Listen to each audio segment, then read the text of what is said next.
Ang weird talaga ng mga grades ng kapatid kong babae. Kapag nakakuha ko ng 500 puntos, nakakakuha naman siya ng 510 puntos. Kapag humataw ako hanggang 600 puntos, nagiging 610 puntos din agad ang sa kanya. Laging saktong mas mataas ng 10 puntos ang grade niya kaysa sa akin. Pero kapag umabsent ako at hindi nakakuha ng exam, biglang lagapak din ang grades niya. Kaya nakumpirma ang hinala ko. Nakakabit sa grades ko ang grades ng kapatid ko. Dahil dito, may pumasok na baliw na ideya sa isip ko. Paano kaya kung makakuha ako ng higit sa 740 puntos sa college entrance exam? Hindi kaya mamatay siya sa hiya at mabasak ang reputasyon niya. Bisperas ng college entrance exam, nagpapakakubo ako sa pag-aaral na parang kalabaw. Habang siya naman, nagpapakasarap lang sa buhay araw-araw. Porket alam niyang makakaasa siya sa akin. Naging ubod na siya ng yabang at wala nang sinasanto. Tinalikuran na niya ang pag-aaral at kung saan-saan na lang naglalakwatsa kasama ng mga pasaway niyang barkada. Tuwing nahuhuli siya, palagi siyang naiinis at sasabihin, "Nakakabanas naman kayo, huwag kayong mag-alala, sa akin na ang top spot sa exam." At hindi ko naman binaygo ang tiwala niya. Sa bawat mock exam, sinisiguro kong siya palagi ang nakaupo sa trono bilang rank 1 nanogram buong batch. Gusto kong lunurin siya sa pantasya ng kanyang huwad na tagumpay. Habang ako naman, palihim na. Unti-unting lumalapit sa target kong 741 puntos. Ang mga huling buwan ko sa senior high ay parang isang mapurol na kutsilyo na unti-unting humihiwa sa mga ugat ko. Araw-araw, gumigising ako bago pa man sumikat ang araw at natutulog ng alas 12 ng madaling araw. Sa pagitan niyan, bukod sa pagkain at pagpunta sa banyo, puro na lang ako sagot ng mga test papers. Ikinulong ko ang sarili ko sa maliit na kwartong iyon na hindi nasisinagan ng araw. Parang isang makinang walang tigil sa pag-andar. Nasa kabilang kwarto lang ang kapatid ko. Paminsan-minsan, naririnig ko siyang nakikipag-usap sa telepono kasama ang mga kaibigan niya. O kaya yung uwan niyang tawa habang nanonood ng mga serye. Minsan, sinasadya niya pang lakasan ng volume. Parang ipinapamukha sa akin na pwede siyang magpakasarap ng walang inaalala. Pero wala talaga akong pakialam. Matagal ko nang natutunang baliwalain ang lahat ng ingay. Iisa lang ang tumatakbo sa isip ko, 741 puntos. Ang numerong ito ay parang pakong nakabaon sa puso ko. Sa tuwing gusto ko nang sumuko, idinidiin ko ito ng madiin. Ang sakit ang gumigising sa diwa ko. Noong buwan ng Marso, madalas nang maglabas-masok si Lin Xiaoxiao sa kwarto ko. Noong una, hindi ko ito pinapansin. Akala ko may hinahanap lang siya. Pero kinalaunan, napansin kong may mali. Iba na ang paraan ng pagtingin niya sa akin. May halong pagdududa at panggigisa. Minsan, habang sinasagutan ko ang huling mahirap na tanong sa math, tumayo siya sa likuran ko. Matagal siyang nakatitig sa scratch paper ko. "Kuya, bakit ang sipag mo namang mag-aral ngayon?" Hindi ako umangat ng tingin. Hindi ko rin itinigil ang ginagawa ko. Sakto lang, malapit na ang college entrance exam. Alangan namang hindi ako magsunog ng kilay, di ba? Mas lumapit pa si Lin Xiaoxiao. Pilit tinitingnan ng maigi ang isinusulat ko. Pero dati naman, hindi ka naman ganyan kaporsigido. Kinabahan ako bigla, pero hindi ko yun pinahalata. Sinadya kong bamantong hininga. Nagkunwari akong pagod na pagod. "Sa tingin mo ba gusto ko to?" Sabi kasi ni na mama at papa. Kung hindi ako papasa sa isang sikat na universidad, puputulan daw nila ang allowance ko. Nakita kong nakahinga ng maluwag si Lin Xiaoxiao. Umismed pa nga siya at halatang nang-iinsulto. "Ikaw, sa sikat na universidad, asa ka pa?" Tinalikuran niya ako at naglakad paalis. Bago siya lumabas, humirit pa siya. "Huwag mong masyadong pagurin ang sarili mo. Dahil sa huli, ako pa rin ang magtatop sa exam." Tiningnan ko lang siyang palayo. Hindi ako umimik, hinintay ko lang na sumara ang pinto. Bago ko muling kinuha ang ballpen ko. Napangiti ako ng bahagya. "Mabuti yan, ipagpatuloy mo lang ang pagmamaliit sa akin.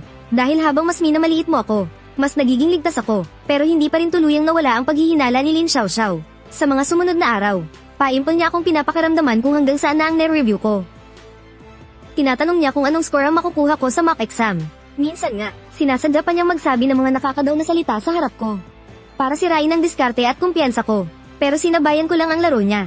Sa bawat mock exam, sinasadya kong kontrolin ang mga marka ko.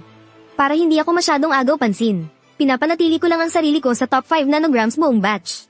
Hindi masyadong kapansin-pansin, at hindi rin siya maghahinala. Ang totoong alas ko, itinatago ko lang sa sarili ko. Ang mga pinakamahihirap na tanong. At ang mga pinakakomplikadong diskarte. Sinasagot ko lang ng mag-isa sa kalagitnaan ng gabi. Pagkatapos, pinupunit ko ang mga scratch paper at pina-flush sa inidoro. Para walang maiwang kahit anong bakas. Isang gabi, habang nagsasagot ako ng mga tanong pang competition, bigla akong nakarinig ng ingay mula sa sala. Nag-uusap sina Mama at Lin Xiaoxiao. Dahan-dahan kong binuksan ng konti ang pinto para makinig. "Hindi ba masyadong nagpapaka-stress ang kuya mo ngayon?" Napapansin kong araw-araw na lang siyang nagkukulong sa kwarto. Hindi na nga siya lumalabas para kumain. Ngumisi lang si Lin Xiaoxiao na parang walang pakialam. "Maria, ano namang inaalala nyo? Kahit anong sipag pa niya, hanggang saan ba ang mararating niyan? Kahit anong score pa ang makuha niya, lagi pa rin akong lalamang sa kanya ng 10 puntos. Kaya habang mas nagpupursigi siya, mas lalo lang tataas ang makukuha ko, di ba? Sa bagay, tama ka. Napakatalino talaga ng anak ko. Kung ganun, hayaan mo na lang siyang magpakapagod. Tamang-tama, parang ikaw lang ang nakikinabang sa pagod niya. Habang naririnig ko ang mga salitang yun, mahigpit kong naikayam ang mga kamao ko. Bumaon ang mga kuko ko sa aking balat. Pero sa labas, nanatili akong kalmado. Dahan-dahan kong isinara ang pinto. At nagpatuloy sa pagsasagot, isang gabi ng buwan ng Abril. Gaya ng dati, nasa kwarto ako at abala sa pagsasagot ng mga test paper. Bigla akong may narinig na kaluskos sa labas ng pinto. Tinalasan ko ang pandinig ko. Mga yabag ng paa, sobrang hina, parang takot na may makahalata. Tapos, narinig kong pumihit ang doorknob. Sobrang bagal. Agad kong naintindihan kung ano yun. Sinisilap ako ni Lin Xiaoxiao. Hindi ako lumingon. Nagkunwari pa rin akong tutok sa pagsasagot.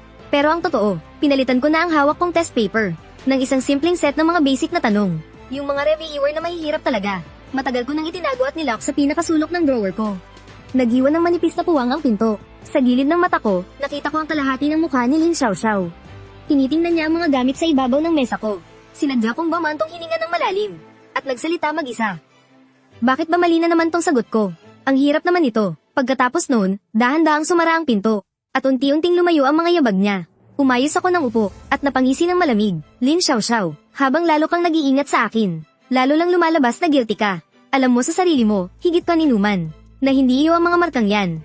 Isa ka lang parasito. Kung wala ako, wala kang kwenta. Sa mock exam namin noong Mayo, nakakuha ko ng 670 puntos. Samantalang si Lin Xiaoxiao, 700 puntos. Top 1 nanogram buong batch. Noong araw na lumabas ang mga resulta, todo celebrate siya sa bahay. Sobrang asikaso sa kanya ni na mama at papa. Panay ang papuri nila dahil nagdala raw siya ng karangalan sa pamilya Lin. Puro paborito niyang ulam ang nasa hapagkainan. Nakaupo lang ako sa isang tabi, tahimik na kumakain. Para akong hangin lang, binaba ni papa ang mga chopstick niya. At bakas ang tuwa sa mukha nang tignan si Lin Xiaoxiao. Ang galing mo ngayon, Xiaoxiao.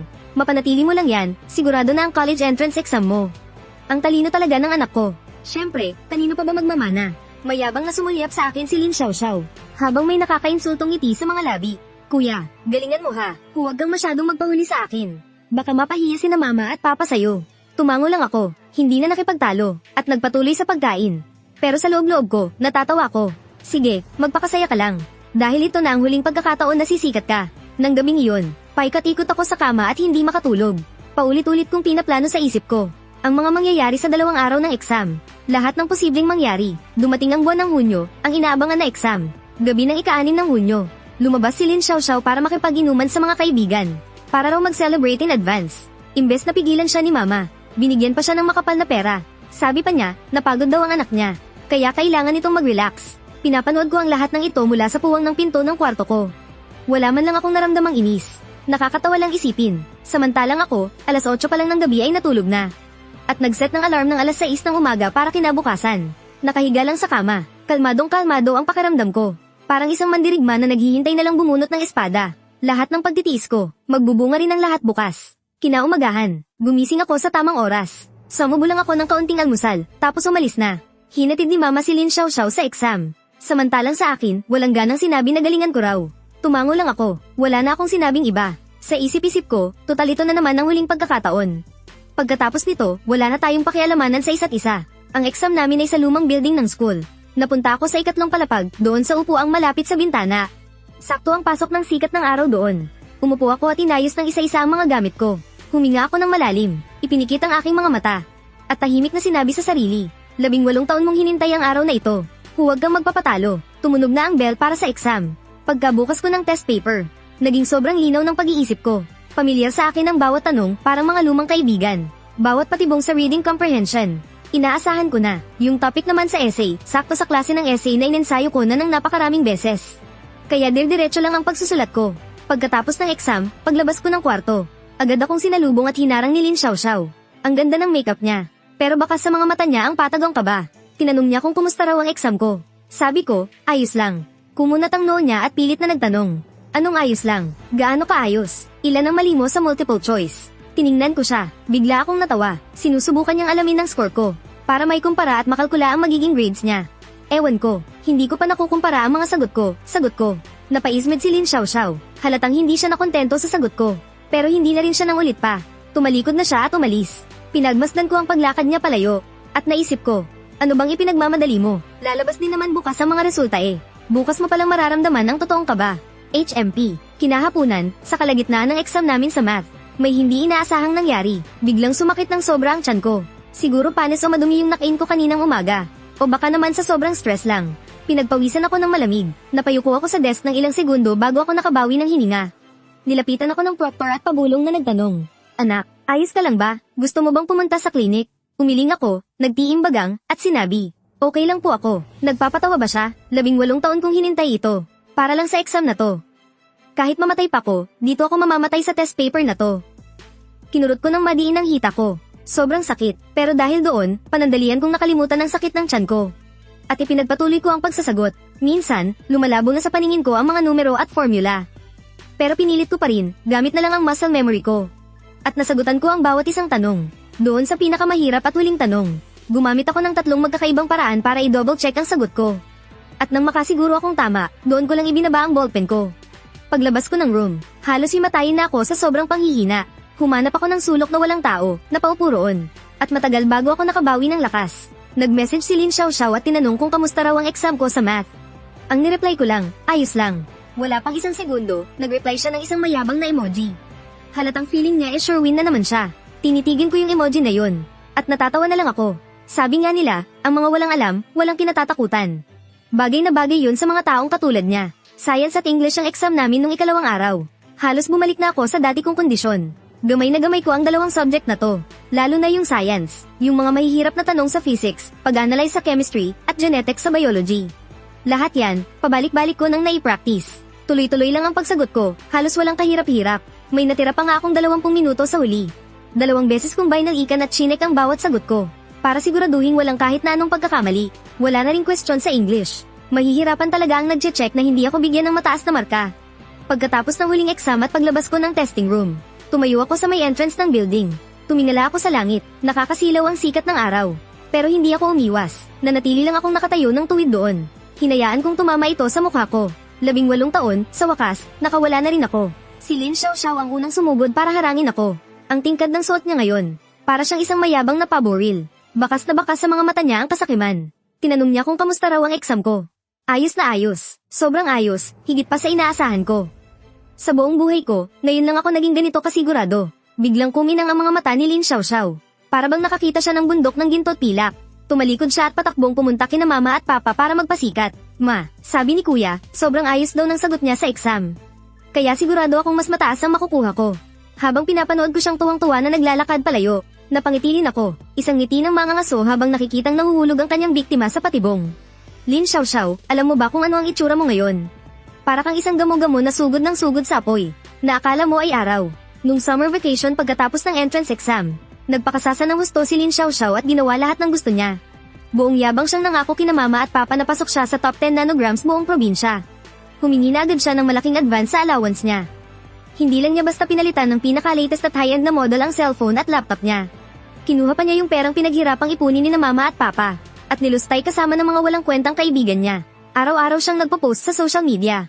Puro pagpapakasarap sa buhay, kain at inom ang laman. Wala man lang siyang pakialam sa mga sasapitin niya. Isang gabi, nakita ko yung post niya. Picture yun habang kumakain siya sa isang mamahaling restaurant. May caption pa na, Future Top-Notcher. Nagsa-celebrate in advance. Ang daming nag-like at nag-comment sa ibaba. Napailing na lang ako habang binabasa yung mga comments, nakakatawa lang. Samantalang ako, gusto ko lang umuwi sa probinsya para bisitahin si Lolo. Nanghingi ako kina mama at papa ng pamasahe. Pero hindi ko pa man lang natatapos ang sinasabi ko. Binara na agad ako ni mama. Ni hindi man lang niya ako tiningnan. At napakalamig ng boses niya. Anong bibisita-bisita? Wala tayong pera. Hindi mo ba nakikitang kailangan ni Xiaoxiao ng pera? Tiningnan ko ang mukha niyang walang bahid ng hiya. At pandidiri lang ang naramdaman ko. Sa akin, ni isang kasing ayaw nilang maglabas. Pero kay Lin Xiaoxiao, wagas kong makapagtapon ng pera. Ganyan ang mga magulang ko. Nakaupo lang si papa sa sofa habang nanonood ng TV. At ni hindi man lang lumingon nang magsalita siya. Kung gusto mong pumunta, gawan mo ng paraan. Huwag kang aasa sa amin. Hindi na ako nagsalita pa. Tumalikod na lang ako at bumalik sa kwarto ko. Kinaumagahan, naghanap ako ng trabaho sa construction site at nagbuhat ng hollow blocks. Sobrang tindi ng sikat ng araw. Nakakahilo at nakakadulang ang init. Pero nagtiis ako at nagbanat ng buto sa loob ng kalahating buwan. Para lang makaipon ng pamasahe at pambili ng pasalubong kay Lolo. Ang 2 linggong iyon ang isa sa pinakamahirap na yugto ng buhay ko. Pagkalipas ng kalahating buwan, nakaipon ako ng higit 1,000. Sapat na iyon para sa balikan kong pamasahe at pambili ng mga bitamina para kay Lolo. Nang araw na lumabas ang mga grades, na nagkataon namang ika-18 kaarawan ni Lin Xiaoxiao, para ipagmalaki sa lahat, at makoroanahan ng itinuturing niyang pinakamagandang sandali sa buhay niya. Nagpaparty siya ng napakarangyang handaan. Inimbitahan ng buong angkan, pati mga katrabaho at boss ni na mama at papa, lahat pinapanta. Sa loob ng banquet hall, walang patid ang purihan. May isang malayong kamag-anak na may hawak na baso ng alak. Ang lumapit kay papa, naabot tenga ang ngiti. Paring Lin, grabe ang swerte ng pamilya nyo. Pinagpala yata kayo ng mga ninuno nyo. Ang gagaling nitong kambal nyo. Sumiganda naman ang isa pang kamag-anak, na may halong pang-iinsulto ang tono. Yung panganay na lalaki, puro libro lang ang inaatupag, walang diskarte sa buhay. Iba pa rin itong si Xiao Xiao, napakalambing. Matalino na, madiskarte pa. Mas magaling ng 100 beses kaysa sa kuya niya. Pinagkakaguluhan naman ng mga kabataan si Lin Xiao Xiao, akala mo isang sikat na artista. May isang pinsan pa nga na halos manggilid ang luha sa sobrang inggit. Ate Xiao Xiao, ang galing-galing mo talaga. May hawak ka ng admission letter mula sa Tsinghua at Peking University. Tapos ang gwapo pa ng boyfriend mo. Ikaw na talaga ang panalo sa buhay. Anong oras ba lalabas ang results? Gusto naming masaksihan ng makasaysayang sandali na magiging top ranker ka.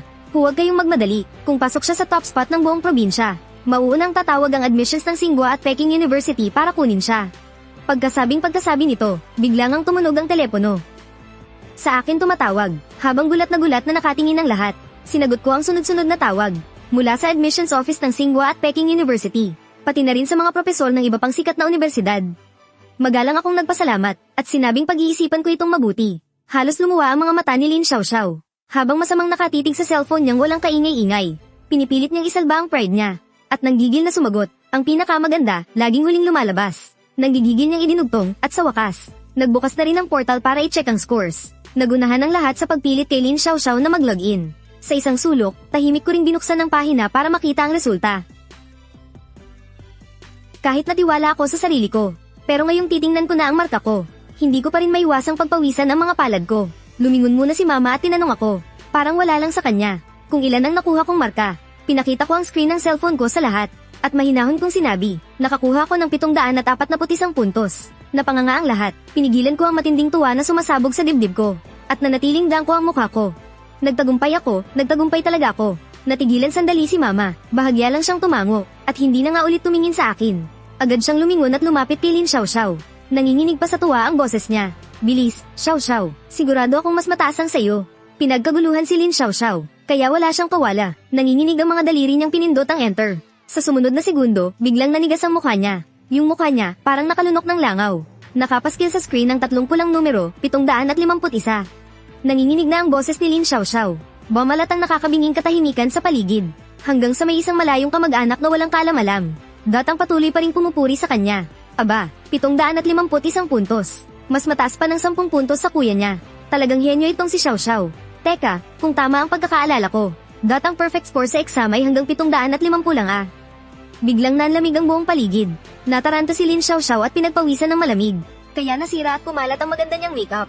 Siguradong nagloko lang ang sistema. Nag-crash lang siguro dahil ang daming nagche-check. Baliw na baliw niyang ni-refresh ang pahina. Muntik na niyang mabasag ang screen sa kakapindot. 1, 2 beses. Pangatlong beses na, yung buwisit na 751 puntos na yan. Parang pakong nakabaon ng mariin sa hanay ng kabuoang marka. May nagsabi na subukan daw gamitin ng ibang cellphone. Desperadong kumapit sa huling pag-asa si Lin Xiao Xiao. At inagaw ang cellphone ng iba. Pero ang resulta, 751 pa rin.